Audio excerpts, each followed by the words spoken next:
On this Monday night, a Manitoba man admits to murdering 4 Indigenous women. Reaction from the victims' families. It's been all about justice for my cousin.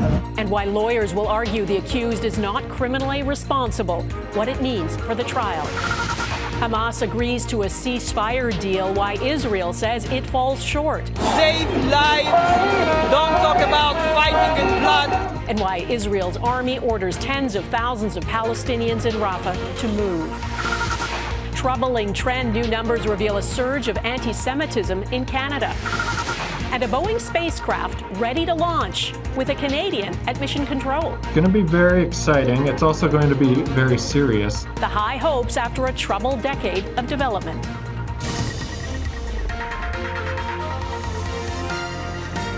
Global National with Donna Friesen. Good evening and thanks for joining us. There is a major development in the case of an accused serial killer in Manitoba. The man charged with murdering 4 Indigenous women in 2022 and disposing of their bodies has now admitted to killing them. Jeremy Skibicki had earlier pleaded not guilty. Today, in a surprise move, his lawyers said he did kill all 4 of the women, but they will argue he is not criminally responsible because of a mental disorder. Police discovered the partial remains of Rebecca Contois in a garbage bin and a Winnipeg landfill in 2022. The bodies of Morgan Harris, Mercedes Myran, and a 4th unidentified woman elders have named Buffalo Woman are believed to be in a landfill north of Winnipeg. Melissa Ridgen has our top story on what this means to the victims' families and for the trial. What was to be the beginning of a 6-week murder trial took a twist on Monday. Jeremy Skibicki has now admitted to 4 murders. His defense was pushing for a trial by judge alone, something the Crown opposed given the high-profile nature of the case, wanting a jury of his peers to decide Skibicki's fate. With this new development Monday, the Crown has now accepted to proceed by judge alone, saying it will keep the wheels of justice turning rather than being bogged down in arguments about having a judge or a jury hear the matter. Families of the victims welcome the development. We're super ecstatic. Exactly what we wanted. It's been all about justice for my cousin, and we're going to get it.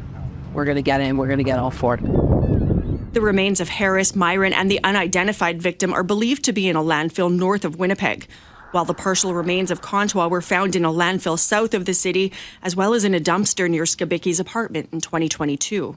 Police believe he hunted the women who were using shelter services in the downtown core.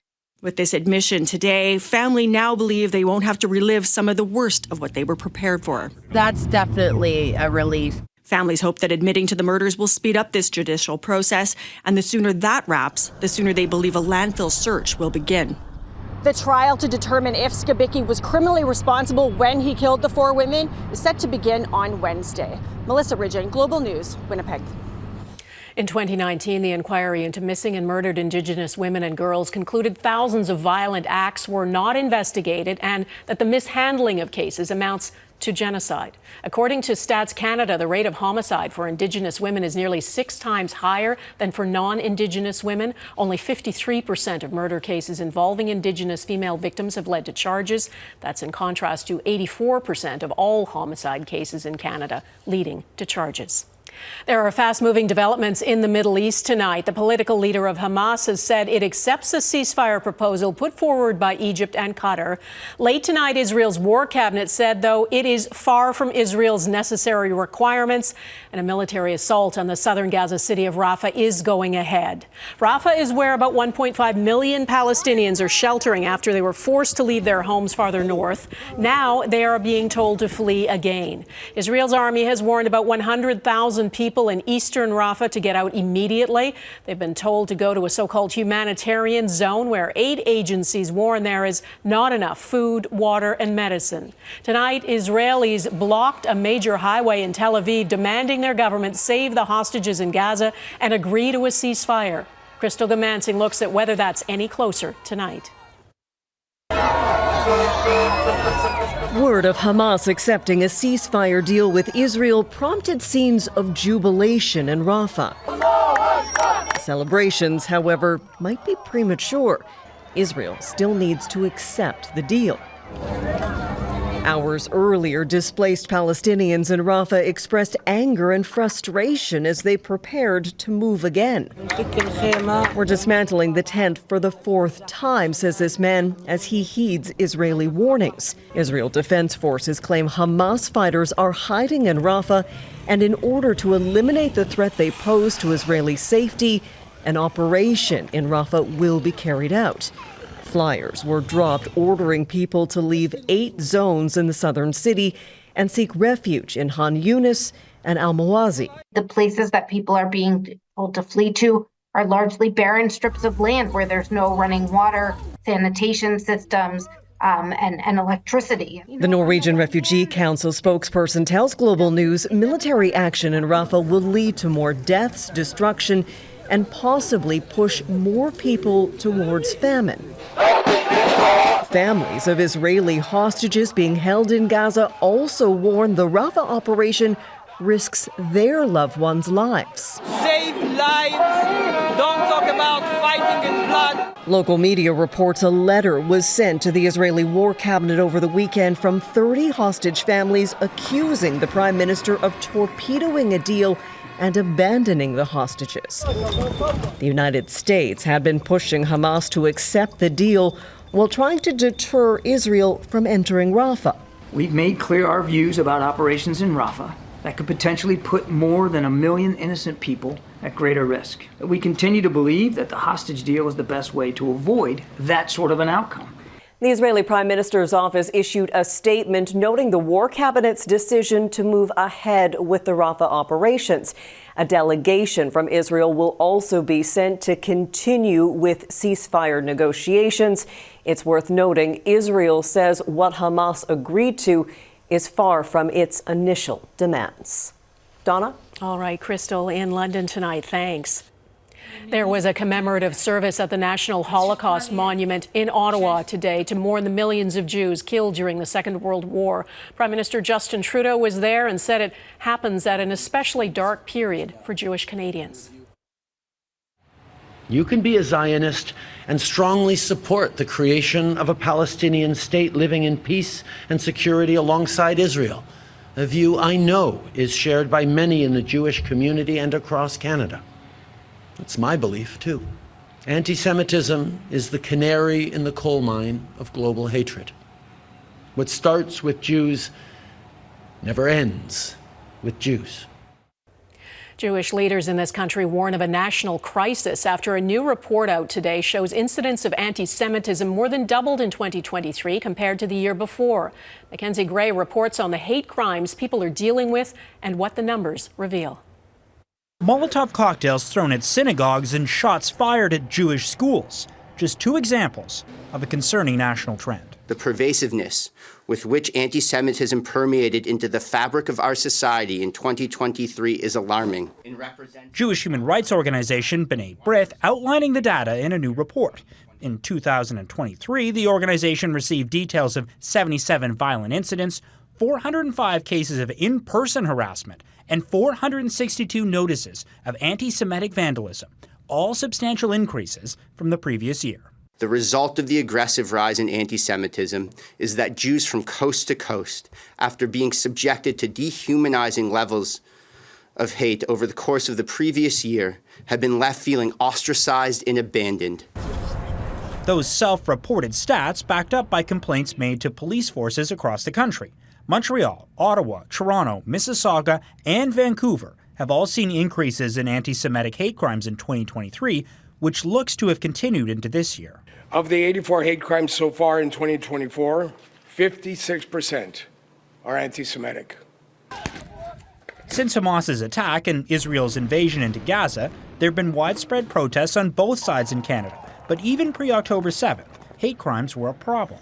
Data from Statistics Canada shows that Jewish Canadians have been the most targeted religious group since 2019, but Islamophobia has been the second most common religious hate crime, with the National Council of Canadian Muslims saying they're concerned about their community's safety. We've seen a vast array of incidents of both Islamophobia and anti-Palestinian racism. And here at NCCM alone, we've seen that rise by over 1,300%. It's likely the true statistics on anti-Semitism and Islamophobia and other hate crimes are severely underreported, Donna, with StatsCan estimating less than a third of all hate-motivated incidents are actually reported to police. Okay, Mackenzie Gray in Ottawa, thanks. In Ontario, an independent member of the legislature was kicked out of question period today for wearing a keffiyeh. The scarf, popular with Palestinians, is banned inside legislative chambers. Sarah Jama, you are named. You must leave the chamber. Two members of the NDP caucus also put on a keffiyeh and left in solidarity. The checked scarves are widely worn in Arab cultures and have come to symbolize solidarity with Palestinians. They were banned earlier this year after Ontario Speaker concluded they were being worn as a political statement. Jama called it ironic that she was told to leave moments after the House held a moment of silence for Holocaust Remembrance Day. And while we can spend time to recognize genocides of the past, we struggle as members of this House to recognize genocides of the present. The keffiyeh ban was loosened today. People can now enter Queen's Park wearing a keffiyeh, but the ban inside the legislative chamber itself remains. The federal government has introduced a bill intended to counter foreign interference. It includes a foreign agent registry and changes to legislation around Canada's spy agency. David Akin breaks down what's in it and why the government will be hard-pressed to make all the proposed changes in time for the next federal election. An act respecting countering foreign interference. The bill tabled Monday includes a suite of measures to counter interference in Canada's democratic processes by the likes of China, India, Iran, and others.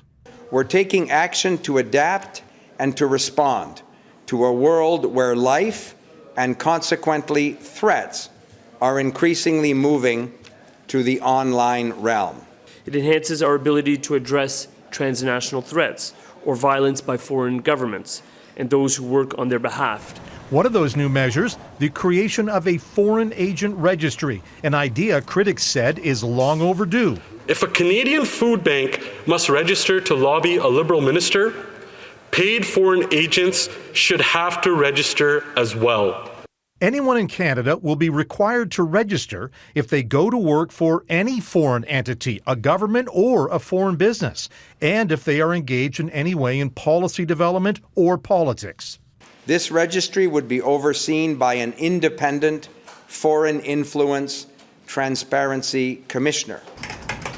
The bill also creates a new class of crimes involving political interference. It broadens the definition of sabotage, and it gives CSIS new tools to combat clandestine interference.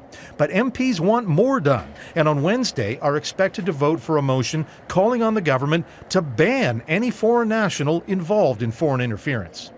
The government wants to get the bill through Parliament as fast as it can because it's going to be a year or more after the bill is passed to set up the foreign agent registry and put other measures in place. And that means it's a very tight timeline given that the next general election is scheduled for the fall of 2025. David Akin, Global News, Ottawa. Former U.S. President Donald Trump has been found in contempt of court for a 10th time and fined another $1,000. And he was warned again that if he keeps this up, he could end up in jail. The judge in the hush money trial said Trump's statements threaten to interfere with justice and are a direct attack on the rule of law.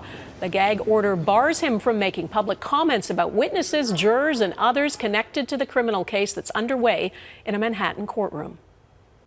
Boeing goes from taking off to lifting off, coming up the company's historic space mission after years of delays and setbacks.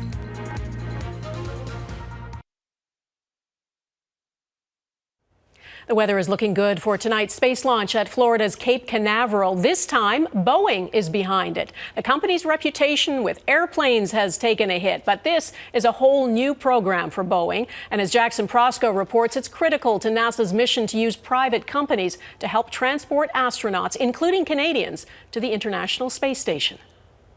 Primed on the launch pad, Boeing Starliner is ready for liftoff, with humans on board for the very first time.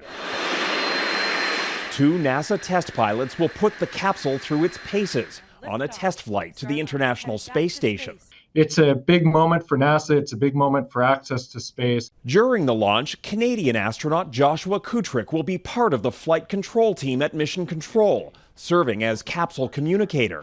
Is that going on right now? He's been training to fly aboard Starliner himself and will join its first operational mission next year, Starliner 1, a 6-month voyage to the ISS. What's it going to be like for you tonight watching the launch, knowing that you're on the next mission? It's going to be very exciting. It's also going to be very serious. There's a lot that goes into it. There's a lot of risk. The stakes are high. We have to be ready to react to anything off-nominal that happens. If all goes well, Boeing will officially join SpaceX as the second private company capable of launching astronauts into orbit. So it is a big deal. It gives NASA much more flexibility. It gives commercial activities in Earth orbit much more flexibility. But Starliner can't escape the bigger problems plaguing Boeing. It's years behind schedule. And liftoff, the rise of Starliner. The first test launch failed to reach proper orbit because of computer problems. Then came issues with jammed valves, parachutes, and hundreds of meters of flammable tape found inside the capsule. Yes, there's been some issues in the past. That's the past. That is not now. Getting it right will mean a new path for getting astronauts into orbit.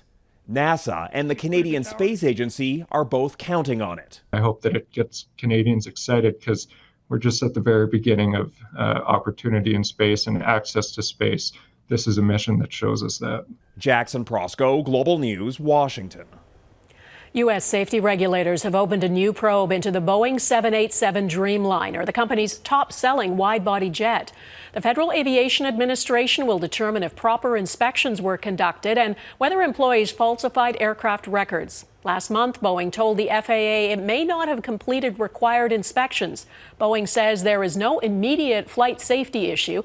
The company's safety standards have been under scrutiny for years. Last month, a Boeing engineer came forward with claims about shortcuts during the manufacturing process. And in January, a door plug blew off a 737 MAX 9 mid-flight. Still ahead, could a jailed Palestinian political leader be the key player in Middle East peace?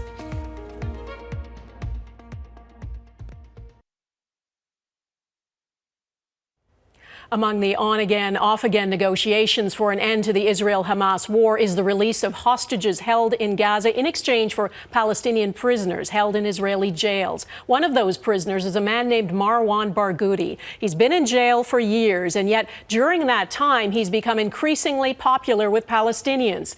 It's thought that he is the only person capable of unifying Palestinian factions. Danielle Hamamdjian reports on who he is. In the heart of Ramallah in the West Bank is Mandela Square. The South African is revered here. His struggle against apartheid resonates deeply with Palestinians who call one of their own Palestine's Nelson Mandela. Security will be achieved by one way, by peace. And peace will be achieved by the end of the occupation. His name is Marwan Barghouti. He's been in prison since 2002, serving 5 life sentences, convicted of murder and membership in a terrorist organization. He is a terrorist and he is murdered. His supporters say the charges were fabricated. I truly believe that the Israelis are racing. Arab Barghouti was just 11 when his father was led away in handcuffs. I still remember the values that he gave us to live by, which is, freedom and justice for all. He has never been a person to speak about the destruction of anyone, including Israel. Barghouti is a believer in the two-state solution, though when it comes to Israeli soldiers and settlers, he's not been opposed to armed resistance. But prison has not silenced him. He says the most powerful form of resistance against Israel is Palestinian unity. Recent polling shows Palestinians want him at the top, the only one capable of bridging the deep divisions between the various political factions, including Hamas. He's one of the most amazing people that the world will ever know. It's the greatest name you'll ever hear. If Barghouti is released, it would mean that Israel would finally have a serious negotiator on the Palestinian side, which many believe is exactly what Israel is trying to avoid. The Israelis are now really very happy with the situation, the Palestinian situation, where we are now not united. The moment he's out, immediately he will reunite all the Palestinians. A former chief of the Shin Bet, Israel's security agency, called for his release, saying that Barghouti is the only one who can lead the Palestinians after the war ends. They will not break our will for independence and for freedom.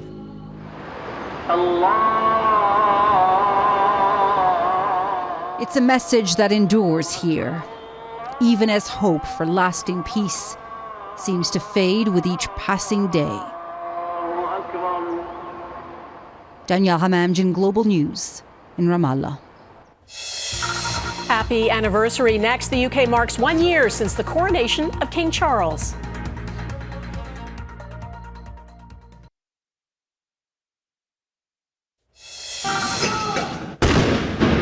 In London, there were ceremonies today to mark 1 year since the coronation of King Charles. He took over from his mother, Queen Elizabeth, who reigned for 70 years. At age 73, he is facing a big personal challenge. The king was diagnosed with cancer earlier this year. The palace hasn't revealed what kind of cancer it is, but he's undergone treatment, and he returned to public duties last week. The party of the year has begun in New York City. The annual Met Gala draws top stars and some daring fashion. That left shoulder so we can see your eyes. That's Sarah Jessica Parker. The official guest list is top secret, only revealed as people set foot on the red carpet. Zendaya and Jennifer Lopez are co-chairing this year's gala, and they were among the first to arrive. This year's theme is Sleeping Beauty's Reawakening Fashion. That is open to interpretation, and there's always competition to see whose outfit goes viral. The annual fundraiser is a huge boost for the Met's Costume Institute. Tickets cost $75,000. This year it's sponsored by TikTok. Lots of these stars have millions of followers on TikTok, but the U.S. president has signed a law that could ban the video sharing platform from the U.S. That is Global National for this Monday. I'm Donna Friesen. Tonight's Your Canada is the Flora Footbridge over the Rideau Canal in Ottawa. Thanks for watching and hope to see you here again tomorrow. Bye-bye.